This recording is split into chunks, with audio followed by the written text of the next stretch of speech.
Welcome to the webinar today. I'm Joe Folkman, and I'm here with my good friend and colleague, Jack Zanger. Jack, you look like you're enjoying your office up in... I was going to say, being here, we're actually in separate offices, obviously, trying to practice our physical distance or social isolation, whatever the right word is. Yeah, nice to be with you. It's nice to see you again. And you know, Jack and I spend a lot of time together and we just missed each other. So we're here. We're going to talk about leadership speed, and we think this is an important topic. But before we begin, we'd like to know how you're doing. And you okay? Are you happy? Are you bored, worried, scared, anxious, frustrated? I like this when it feels more like the movie Groundhog Day.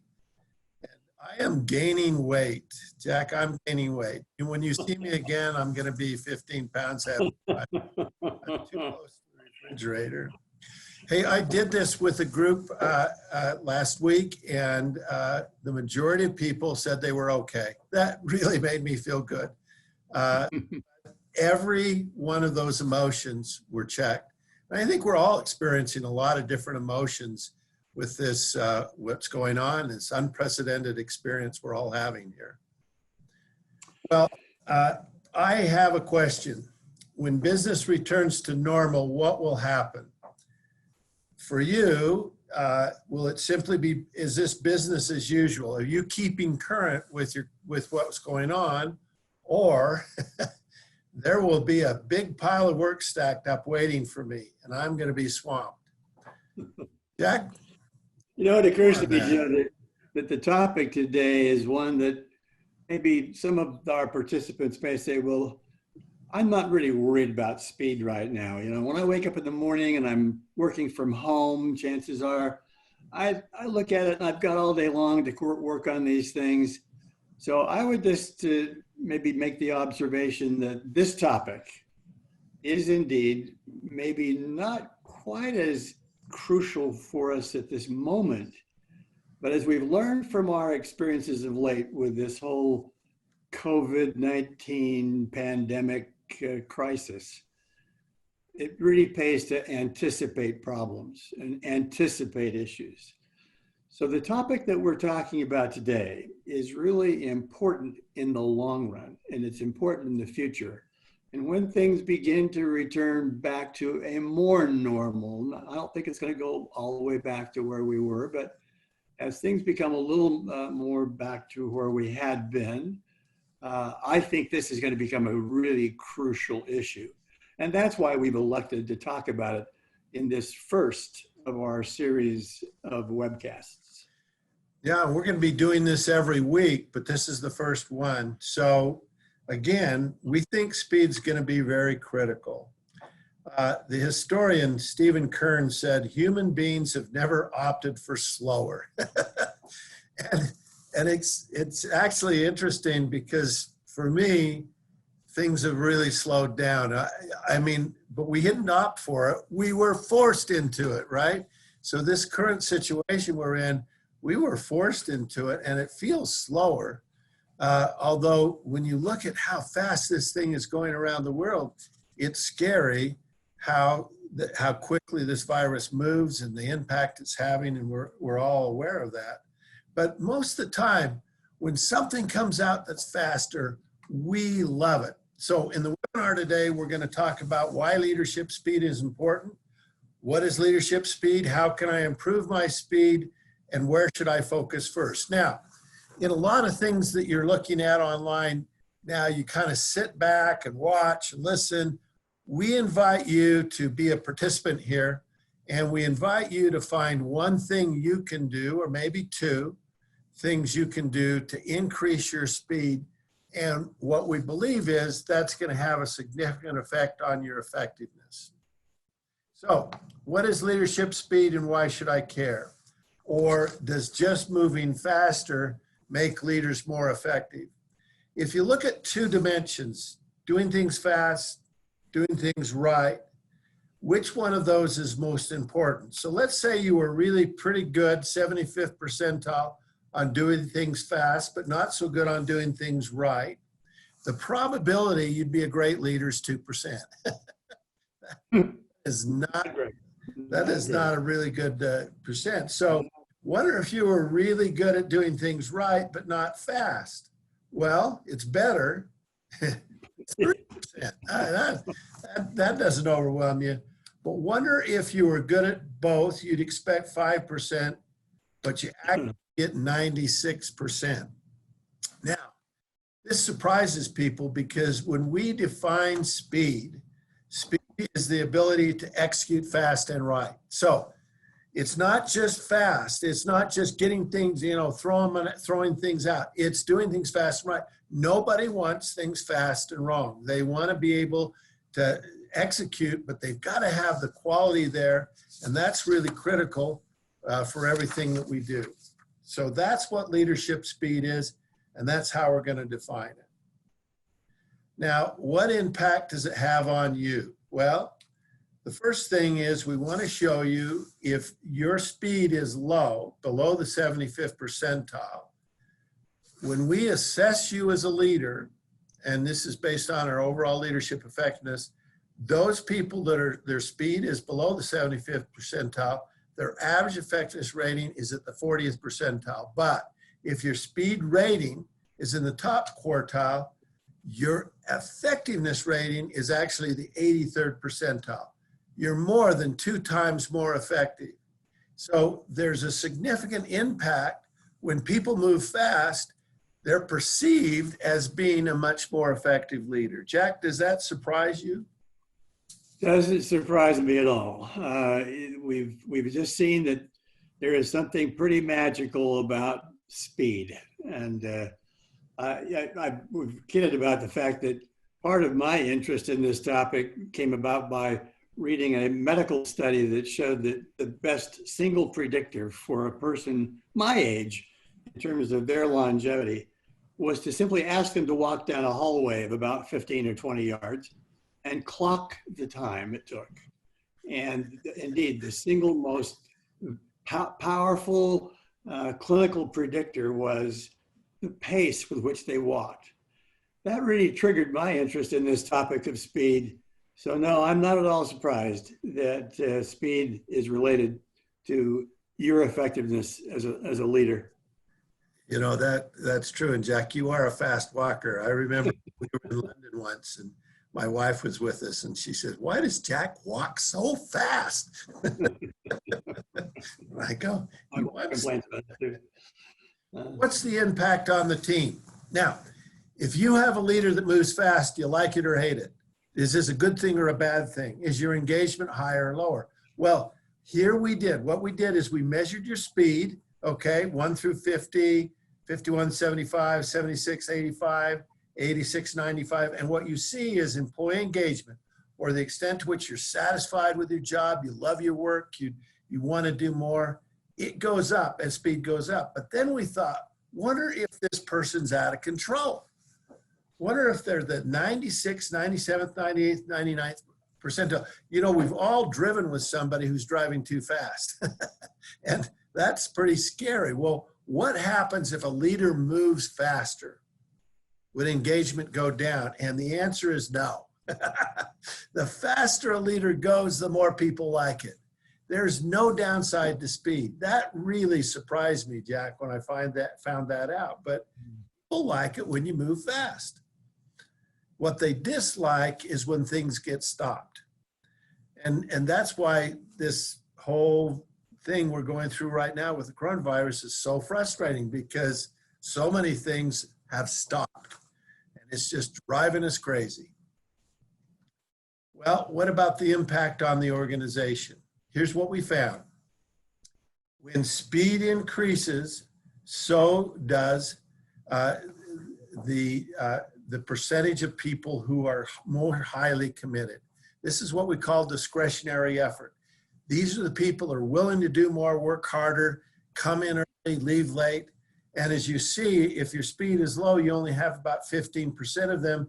But if you're in the top 10 percentile, you have over 60% of your employees who are willing to move faster and do more. So The question is, how can I increase my speed without becoming frantic? And that's one way to do it. And a lot of people think, okay, you're just going to tell us just to go crazy here. And that's not how it works.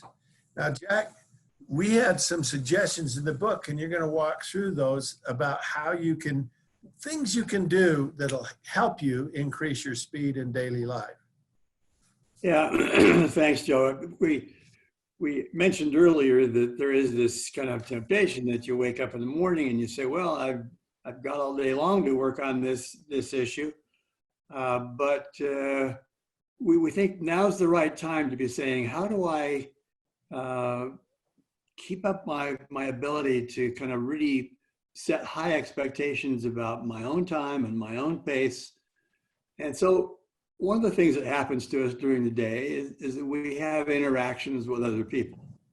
Often they're on the phone or they're on a Zoom conversation like this one, or Skype or WebEx or whatever. You can set the expectations about the time and the pace when you are the one who has initiated the conversation. Then there are situations where someone called you. They pick up the phone, they call you. And I remember a story about a man named Vineet Nayar, who was an executive in India. And he had this wonderful practice of when people would come into his office, he would exchange some pleasantries with them. And then he would say, I know you've come in here to see me about something, so what can I do for you? What do you need? And they would explain to him what they were wanting and what they needed. And he would immediately say, if he was clear about it, he would say, agreed, fine, that's you got it.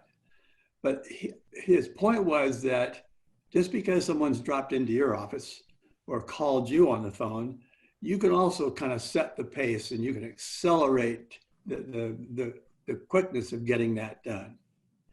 The third thing that kind of is interesting is that you can schedule shorter meetings.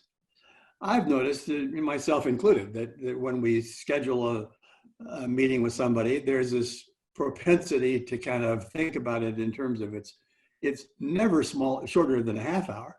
And it's always, very often it's an hour or an hour or more for a meeting. Lawrence Peter, the one who wrote the book, The Peter Principle, had this interesting saying that meetings expand to fill the time that was allotted to them. And I would submit that maybe we don't always have to schedule meetings for an hour. I used to work with a man years ago in a company called Syntex, and his name was Carl Gerasi, and he was a professor at Stanford, and at the same time he was the head of the research department of this pharmaceutical company that I was working for. And he used to schedule 3-minute long meetings. Now, that kind of drove some people a little bit crazy, but you knew when you came into a 3-minute meeting with Carl Gerasi that you needed to be prepared, and you moved along at a fast pace. Some people say I got a minute. He'd say, I've got 3 minutes. I've got 3 minutes. I was intrigued by some things that were in our book, the book on we called Speed, about how different attitudes maybe drove how people proceeded, the pace that they followed. And I'm just going to quote to you a couple of comments from the book. One of the things we measured were the attitudes of people who acted or performed at a very high pace. 94% of the people who were perceived as operating at a rapid pace said, I do my best work and rise to the occasion when performing under a deadline or time pressure. 94%. 90% of the people that we've surveyed said, when things get bogged down in a meeting, typically, I do what I can to move things along. 90% of people. So they're impatient when meetings kind of drag. 84% agreed with this statement. I hate to move slowly and have delays. 83% agreed with the statement. Generally, I feel that I have things under control and accomplish the important priorities. So it was interesting that the attitudes, the feelings of people who are perceived as being good at moving at a brisk pace were different than the average. The next item that was kind of intriguing to us was the issue of multitasking. Maybe a lot of you on this webcast have seen some of the research, but the best data that I can see indicates that there's about 2% of the population that really can multitask effectively. For the rest of us, and I say the rest of us because I'm in the 98% group, shows that when we multitask, we actually pay a penalty. We're not as effective. We're not as efficient. People know when they're interacting with us that we're not really present. So the thought would be better to focus, better to give it your best than to kind of try to multitask. The next point is around delegation. When you're all alone, working in your own office by yourself, at home particularly, there's a real temptation to kind of decide, well, you know, I've got to do that myself. I would just invite us to all to think about delegation is still a very valuable principle. In delegation, both parties win. Often the person to whom the opportunity or the task or the project is delegated can do it better than we can. They will certainly grow when they do it.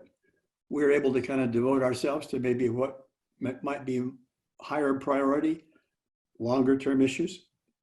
So delegation is a win-win practice. And finally, I guess I would remind us all of the importance of good technology. There's wonderful programs that have come available, and many of the new technologies that have made work so efficient and our ability to communicate so well documented and happen so rapidly, when our ability to use those effectively and to use all of the features that they possess, when we're doing that, we really do save time and energy. So the point of this brief discussion was simply that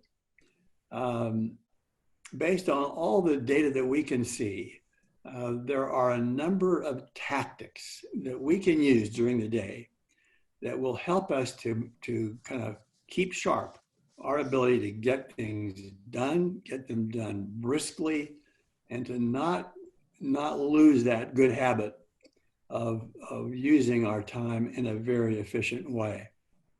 Jack, it's a great list. Last week I did 2 groups online. We did our regular courses with them. We adjusted them a bit, but it was really fascinating how effective the courses were. I thought people would be disappointed, but they weren't. And we were able to use technology to our advantage. So it really turned out well. Now, those are kind of those linear suggestions. They work for all of us. They'd be helpful. But when we ask people to increase their speed, they say, okay, so I'll talk faster, I'll run everywhere, I'll eliminate small talk, or I'll just tell people, you've got to do this in 5 minutes, which is something I say, and people hate, but those things don't work. And that's that frantic activity. And, you know, so how can we increase our speed without becoming frantic?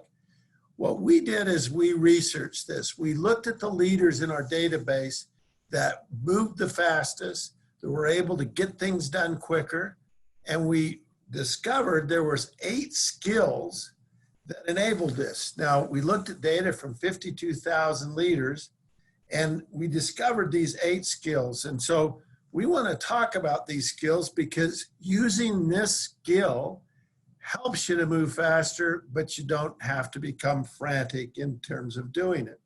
So the first one is innovation. Well, what we've all found is there's always a quicker, easier way to do things. I think about a spreadsheet that I used to do where it was a heat chart where I was coloring things, red for the lowest scores, green for the highest scores, and then shadings in between that. Took me about, 40 or 50 minutes to do one heat chart. One of our programmers walked by and he said to me, "What are you doing?" I said, "A heat chart." And I said, "Doesn't that look great?" He says, "Yeah, how long did it take you?" 40 minutes. He says, "Well, I can write a macro that'll do that in about 10 seconds. And it actually only took him about 15 minutes to write the macro. I've been using that for the last 5 years. It's a beautiful thing. But the macro goes through and does all that coloration. Is there a macro for you that's going to help you to move faster? Jack, information has helped us move so much quicker now. Yeah. Well, the second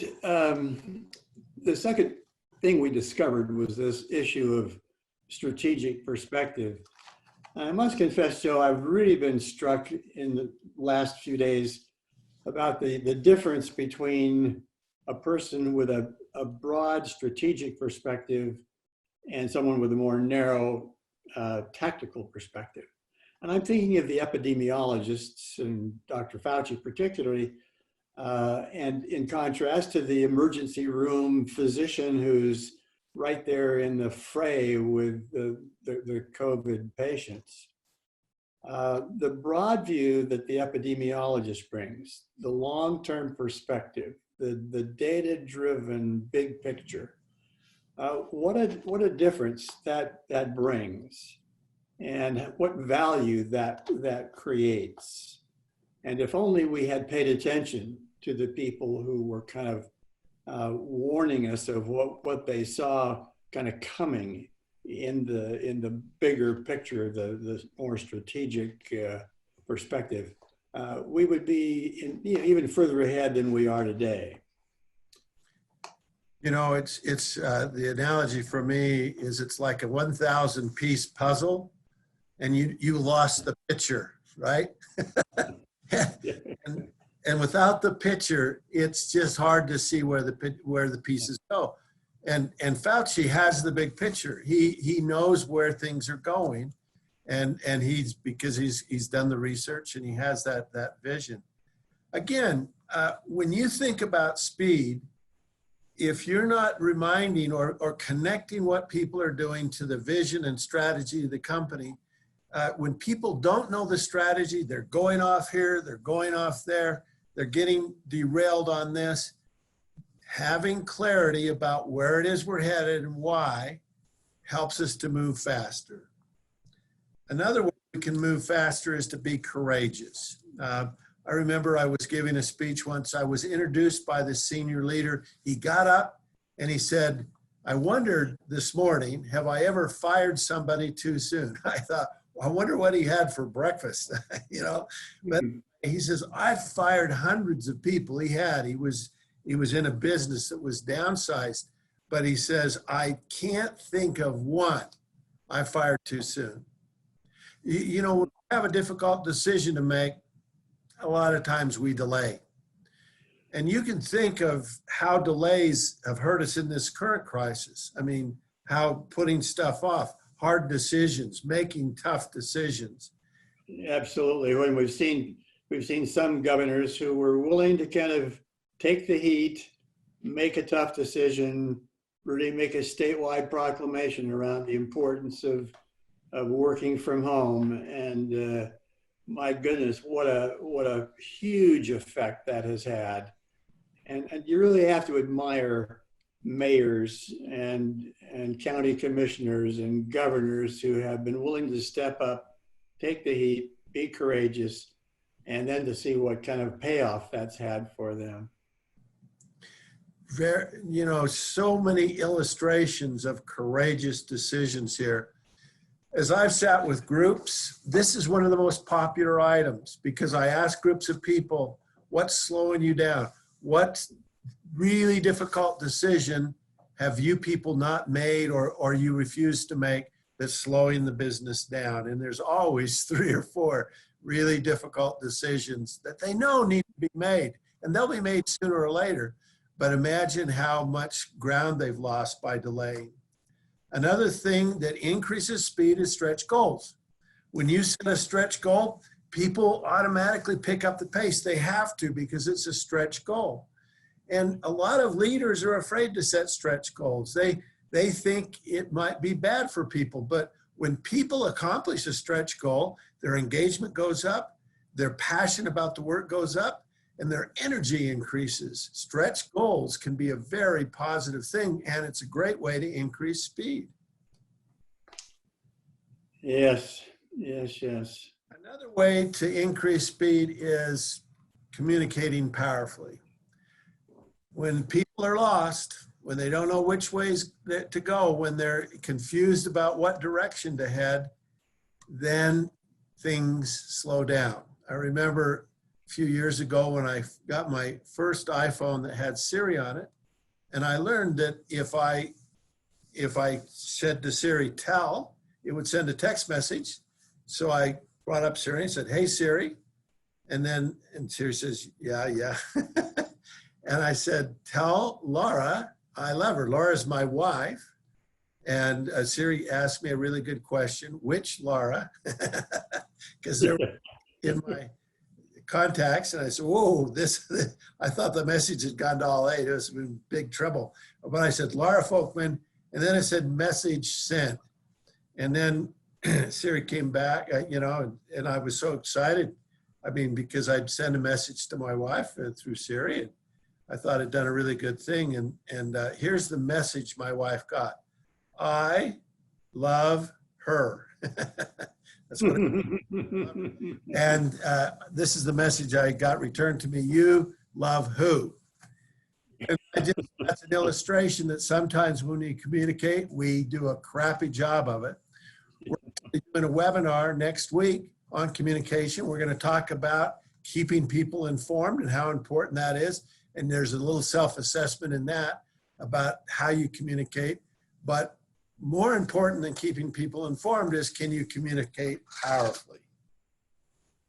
Yeah, and I think there's a good teaser on that one, Joe, and that is that we will be talking about the difference between leaders who perceive their role as keeping people merely informed and those who realize that the communication process can really be used to inspire, to motivate, to elevate people to higher levels.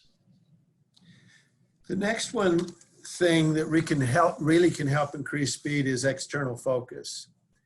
And when you think about January, we all sort of saw the impact of this this virus in China, and we were kind of watching it. But we didn't think about how it would affect. I mean, it's like it was a distant memory but a lot of people did, and having that external focus can help you to move faster. And so often we get so caught up in our life and what's going on in our work, in our company. We're not looking at what competitors are doing. We're not looking at what other organizations, we're not looking at what's happening globally. Having an external focus increases your speed. And I just think about when I ride my bike up the canyon and I think I'm going real fast, up to the point when someone passes me. And let me go through a couple of others. Last 2, taking initiative. You know, when we take initiative, there's so many things that need to be done, and it's much harder to get started. I think of the illustration of a rocket, and it takes the majority of fuel in the rocket just to get 2 feet off the ground. And starting something takes a lot of energy and effort to start something. But think of all the things that aren't started that you need to start. And the last thing is technical professional expertise. We're always quicker when we have the skills and the ability to do something. So having the knowledge, having the skills, having the expertise are critical to increasing speed. Now, you don't always have to personally know or have all the knowledge and expertise. You need to bring it in. And so you can increase speed by making sure that there's expertise in your group. Those are the 8 companion behaviors. And what we'd invite you to do is identify 1 or 2 of those behaviors that could help you to increase your personal speed and help you to move faster. We're going to help you out by giving you a sense of what your pace is by the pace survey. And let me just walk through what that looks like. You first get a score on your pace. Is your preference towards a slower pace or a faster pace? Now, this is your preference. This preference is highly correlated with your leadership speed. So if you like to take things more slowly, that's going to kind of slow down your pace. If you like to run real fast, Jack, I remember your score on this. It was a +5. Jack loves to move fast, and you know, and he walks that way too. The second thing scale we measure is a focus on quality versus a focus on quantity. Now, if you are scared of having a mistake and worried about doing things wrong, that tends to slow down your pace. I was working with a group of people from a foods company. They were in charge of quality control. Their scores were all negative. They couldn't make a mistake. They said, this will kill somebody.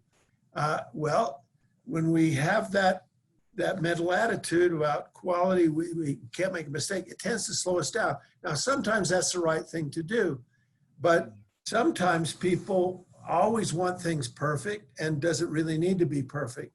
So do you have a quality focus or a quantity focus? The last thing it shows you is the computer, based on how you responded to all the items in the assessment, chooses 4 of the companion behaviors that may work best for you. Now, this is a little bit like computer dating. This is what the computer says you could work on. It's not always the right answer. So use your own thought process to choose the ones that would work best. So we'd invite you to choose 1 or 2 of those behaviors that would really make a difference in your life. We're also including for you in this webinar a development guide, and you can see all of the 8 behaviors there and some specific suggestions about what you can do to increase your speed. Now, you can access this development guide by doing the follow-up survey, and we'd like some feedback from you about this webinar, about how it's gone. You can get this feedback survey by going to the website or the link bit.ly Webcast APR1, Webcast April 1. If you put that into your browser, sometimes it comes up automatically at the end of the survey. Give us some feedback. Let us know what we can do better or different. And you'll see a link there to download the participant guide. And thanks so much for participating in the webinar. Jack, some final thoughts? Final thought would be, my goodness,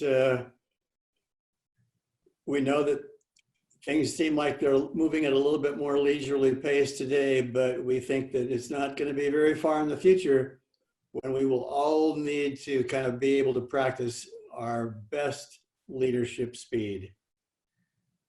Thank you, Jack. And if you'd like to access the book, it's available on Amazon. It's Speed, How Leaders Accelerate Their Successful Execution. If you'd like to do this webinar for some of your folks internally, please let us know. We've got a longer version of this, and we do this webinar for groups and a lot of times for teams. This is a great team building experience about how the team can increase their speed. Thanks so much for your time today. I've appreciated it. And if you have questions, give us a call. We hope you're doing well in this crisis situation and things are going well, and stay well, wash your hands, and well, wear your mask. So thanks so much. Bye. Be well.